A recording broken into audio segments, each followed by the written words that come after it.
প্রিয় দর্শক, আসসালামু আলাইকুম। আশা করি সকলেই ভালো আছেন।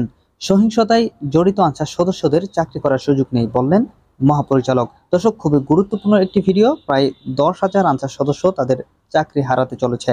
দর্শক, সমকাল পত্রিকায় একটি নিউজ প্রকাশিত হয়েছে যেখানে বলা হয়েছে চাকরিচ্যুতির তালিকায় 10,000 আনসার সদস্য। তো বিস্তারিত নিউজটি আপনাদেরকে পড়ে শোনাবো, তো অবশ্যই ভিডিওটি না টেনে শেষ পর্যন্ত দেখে যাবেন।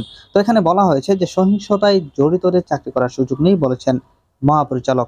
এখানে আরো বলা হয়েছে যে সারা দেশে সাধারণ আনসার সদস্যদের অঙ্গীভূত কাজ থেকে অস্ত্র প্রত্যাহার করা হয়েছে। এছাড়া আন্দোলনের নামে বিশৃঙ্খলা সৃষ্টিকারী সদস্যদের নামে একটি প্রাথমিক তালিকা হয়েছে। আইনি ব্যবস্থার পাশাপাশি বাহিনী থেকে তাদের স্থায়ী বরখাস্ত করা হবে বলে আনসার সদর দপ্তর সূত্রে জানা গেছে। গত 25 আগস্ট সচিবালয় ঘেরাও কর্মসূচিতে অংশ নেওয়া প্রায় 10,000 আনসার সদস্যের তালিকা এসেছে সদর দপ্তরে। তাদের মধ্যে ঘটনার দিন যারা মাঠে ছিলেন এবং আন্দোলনে ভূমিকা রেখেছেন তাদের গত সোমবার কর্মস্থল ত্যাগ করতে বলা হয়েছে। আর যারা ব্যারাক থেকে গিয়ে আন্দোলনে অংশ নেন তাদের ব্যারাকে ফিরতে দেওয়া হয়নি। আওয়ামী লীগ সরকারের পতনের পর বিভিন্ন দাবি দাওয়া নিয়ে মাঠে নামেন সরকারি বেসরকারি অনেক সংস্থার কর্মকর্তা কর্মচারী। সাধারণ আনসার সদস্যরাও আন্দোলনে নামেন। চাকরিতে 6 মাসের ছুটি, নতুন নিয়োগ বাতিল সহ বিভিন্ন দাবি নিয়ে আন্দোলন শুরু করেন তারা। গত 20 আগস্ট অন্তর্বর্তী সরকারের কাছ থেকে তারা চাকরি জাতীয়করণের এক দফা দাবি তুলে ধরেন।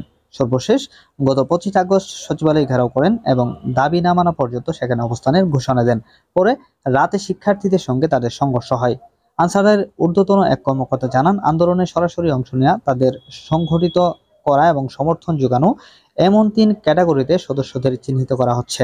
এর মধ্যে যারা সরাসরি সংঘর্ষে অংশ নিয়েছেন তাদের চাকরি চলে গেছে বা যাচ্ছে, বাকিদের বিষয়ে সিদ্ধান্ত হবে পরে।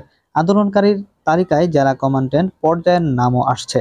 তারা পরোক্ষভাবে আন্দোলনের ইন্ধন দিয়েছেন। আনসারের একাধিক জেলা কমান্ড্যান্ট জানান, সাধারণ আনসার সদস্যদের দাবি দেওয়ার বিষয়ে তারা সতর্ক ছিলেন। অনেক জেলায় কমান্ড্যান্ট কার্যালয় ঘেরাও করার চেষ্টা করেন উচ্ছৃঙ্খল সদস্যরা এবং আলোচনা ওঠার পর কৌশলে বিভিন্ন ব্যারাক থেকে অস্ত্র প্রত্যাহার করা হয়। জেলা কমান্ড্যান্টরা জানান, যেসব সাধারণ আনসার সদস্য আন্দোলনে অংশ নিয়েছেন তাদের তালিকা করে সদর দপ্তর পাঠানো হয়েছে।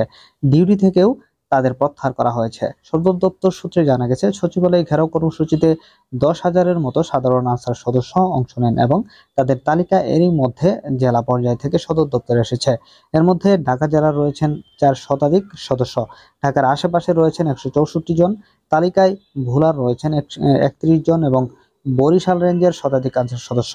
তবে অনেক জেলা থেকে কেউ আসেননি বলে জানিয়েছেন জেলা কমান্ড্যান্টরা। ঢাকার জেলা কমান্ড্যান্ট আলমগীর শিকদার সমকালকে বলেন, আন্দোলনের প্রথম দিকেই সাধারণ আনসার সদস্যদের কাছ থেকে অস্ত্র প্রত্যাহার করা হয়। আন্দোলনে অংশ নেওয়া 400 জনের তালিকা সদর দপ্তরে পাঠানোর কথা জানিয়ে তিনি বলেন, তাদের বিরুদ্ধে ঊর্ধ্বতন কর্মকর্তারা ব্যবস্থা নেবেন। এদিকে ঢাকা মেট্রোপলিটন পুলিশের 4 থানায় 420 জনের নাম উল্লেখ ও অজ্ঞাত 11,100 আনসার সদস্যের বিরুদ্ধে মামলা করেছে পুলিশ। সব মামলায় হামলা, ভাঙচুর ও সহিংসতার অভিযোগ আনা হয়েছে। এর মধ্যে শাহবাগ থানায় 208 জনের নাম উল্লেখ এবং 3,000 অজ্ঞাত, রমনা থানায় 98 জনের নাম উল্লেখ ও 3,000 অজ্ঞাত, পল্টন থানায় 114 জনের নাম উল্লেখ ও 4,000 অজ্ঞাত এবং বিমানবন্দর থানায় 17 জনের নাম উল্লেখ ও 1100 জন অজ্ঞাত আনসার সদস্যকে আসামি করা হয়েছে। তাদের মধ্যে শাহবাগ থানায় 189 জন, রমনা থানায় 98 জন, পল্টন থানায় 113 জন এবং বিমানবন্দর থানায় 6 জন গ্রেফতার হয়েছেন।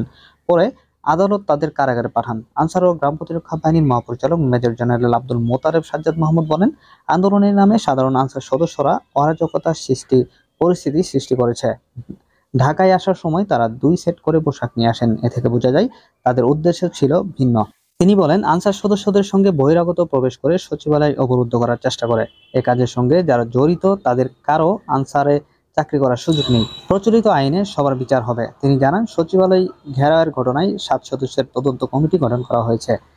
কার কতটুকু দায় তা নিশ্চিত হয়ে ব্যবস্থা নেওয়া হবে। নির্দোষ কেউ যাতে হয়রানির শিকার না হন সে ব্যাপারে সতর্ক থাকতে বলা হয়েছে। তো সম্মানিত দর্শক মণ্ডলী, আশা করছি সম্পূর্ণ বিষয়টি আপনারা বুঝতে পেরেছেন। তো এই বিষয়ে আপনাদের মূল্যবান মতামত কি তা অবশ্যই কমেন্ট সেকশনে লিখে যাবেন।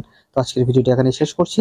দেখা হবে পরবর্তী কোনো নতুন ভিডিওতে। সে পর্যন্ত ভালো থাকবেন, সুস্থ থাকবেন। আসসালামু আলাইকুম।